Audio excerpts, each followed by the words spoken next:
Now, I know you felt that moment of panic when your classmate says, "What did you use for your visual aid?"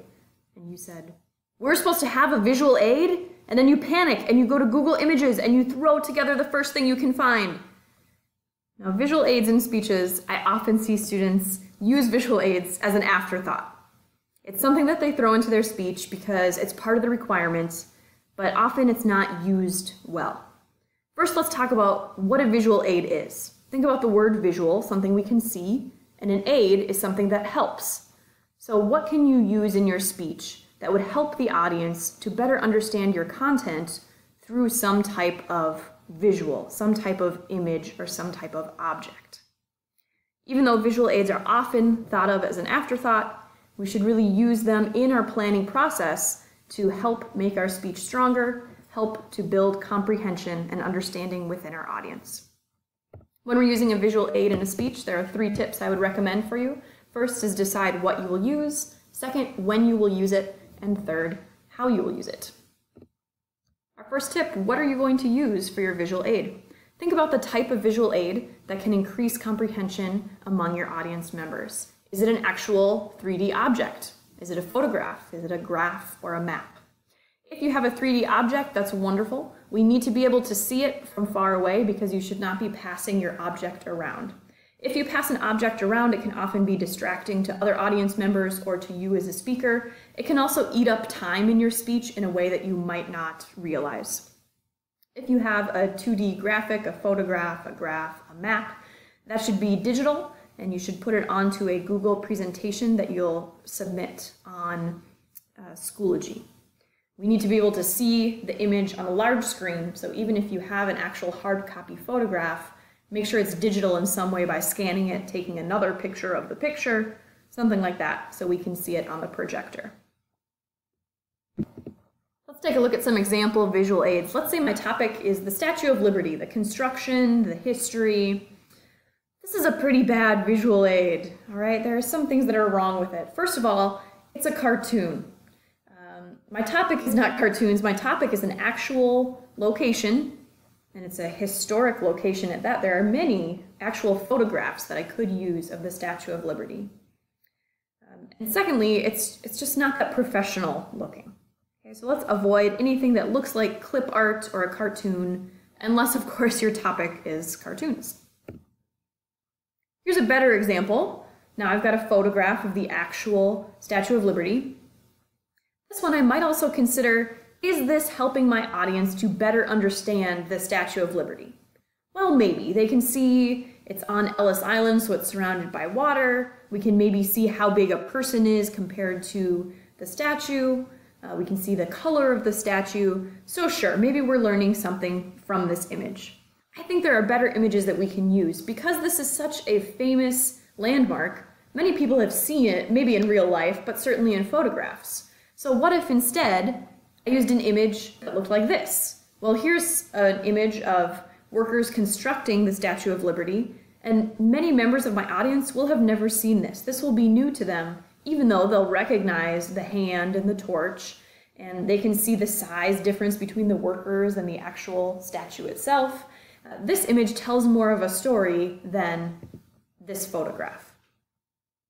This also is new or novel to my audience, whereas that previous photograph wouldn't be as new. It would be something pretty repetitive. This one might help my audience understand how the Statue of Liberty was built, whereas this photograph doesn't really help to explain anything new about my topic. In my topic about the Enigma machine, I could certainly use a photograph. That works just fine. Here's an actual photograph of a cipher machine, and I could talk about the different parts. However, I could also use some type of drawing or graph or chart. Here's an example of a drawing made of the Enigma machine, and one of the main points in my speech was how the Enigma machine works and the different parts. So because the parts are labeled on this visual aid, this might be a better aid to help my audience understand how the machine works than this one, where I would have to point out all the parts and it's unclear. Here, the parts are color-coded and they're labeled. So again, this might teach my audience more. Now, photographs are wonderful to use. Photographs can certainly be visual aids, especially if you have a topic in relation to history, let's say. Here's an example of a very famous photograph from VJ Day from World War II, and this could be a great visual aid. It tells a story. Many audience members will recognize it in some capacity. They may not recognize where it's from or what's going on, but you as the speaker can provide that. So don't discount photographs altogether. They certainly can be used well. However, consider when you can use charts, graphs, or maps, like this example, that might provide a little bit more understanding. The second question to consider is to decide when we will use the visual aid in the speech. Consider how you can intentionally place and incorporate that visual aid into your speech, and secondly, how you'll interact with your visual aid to help explain it to your audience. Two things to consider here about placement.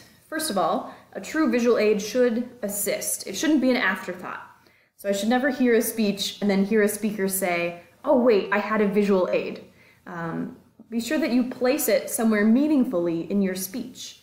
In my Enigma machine diagram, that would be in the main point where I talk about how the machine works. That would be intentional placement.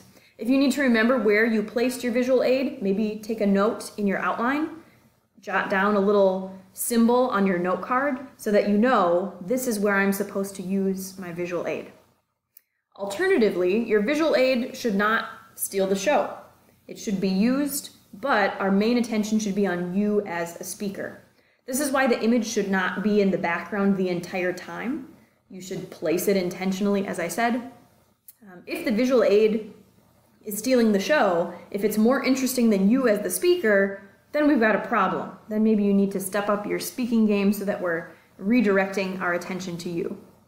You may have noticed that several times in this presentation I've used a blackout screen. That can be very helpful when you want to redirect your audience's attention. If you don't want them to pay attention to the screen, you want them to pay attention to you, then be sure that you use that blackout screen. When you are using charts, graphs, and maps especially, be sure that you are interacting with all of your visual aids, but those ones in particular. Here's an example of a map. Well, when your audience sees this is overwhelming. This is a lot of information to take in. You as the speaker need to point out what's important in your speech. So if you are only talking about Lake Superior, you would maybe direct our attention up here to Lake Superior, maybe talk about the bordering states. Maybe this part of the map isn't even important. So draw our attention to what we need to know. Similarly with charts and graphs, we've never seen this chart or graph. What does the x-axis mean? What does the y-axis mean? What do these bars mean on a bar graph or a piece of a pie chart? Please explain it to us. Even in a photograph, you should be explaining to us what's going on in the photo. Perhaps we've never seen it before. When you are interacting with your image, be sure that you are speaking to us as the audience. It can be the default to maintain eye contact with your visual aid instead of with your audience, but of course we want to see you as the speaker directed towards us. It makes us a lot more comfortable to speak to a screen or a photograph or an object because it's harder to look at people when we talk. So I would recommend facing your body forward at all times. Don't turn your body, and as much as you can, maintain eye contact with your audience. Of course, if you have a visual and you need to point something out specifically, yes, you need to look at the screen to figure out where you're pointing. That's okay, but you shouldn't be talking to the screen the entire time your visual aid is there. Blackout screens will help with this because it will also remind you as the speaker, now I'm done talking about my visual aid and I'm back to my audience members. When you're introducing a visual aid in your speech, be sure that you're doing it naturally. You might say something like, as you can see in this map, and then explain what we are seeing in the map. You shouldn't really use the phrase visual aid, or you shouldn't say, now let's look at my visual aid. Instead, try to incorporate it more naturally. As you can see in this photograph, as this chart shows, and then you finish the thought. The last part of visual aids is deciding how we will use it based on formatting. Visual aids should of course be attractive and appealing, and this is how they are helping you through your speech. It should be interesting to look at. When you're utilizing visual aids, think about color, resolution, font, arrangement. The visual aids that I've been showing you so far have been one image per slide, which is what I would recommend. If you have multiple images per slide, I would say no more than 2 images per slide, and they should be intentionally placed. Even in my previous images that only had, or my previous slides that only had one image, they all were intentionally placed in the middle of the slide. These, you can see they're the same size, the corners aren't overlapping, they're even. If you have some background, if the image doesn't take up the entire slide, choose a complementary colored background. If your photos are black and white, probably a black would be preferable. If your photos are color, choose a complementary color. You really shouldn't have any typed text on your visual aid. Anything that would be typed is something that you would say in your speech. So we should be listening for the information from you as a speaker. You shouldn't have any text on your slide.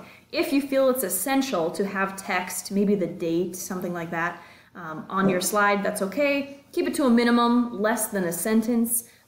Maybe a word or a phrase would suffice, but really you don't need any text on your slide. Here's an example of what minimal text would be. Here's an original BNSF train track or railroad track that was built in 1801. Again, I think I could say that as a speaker. I don't need you to read that on my slide.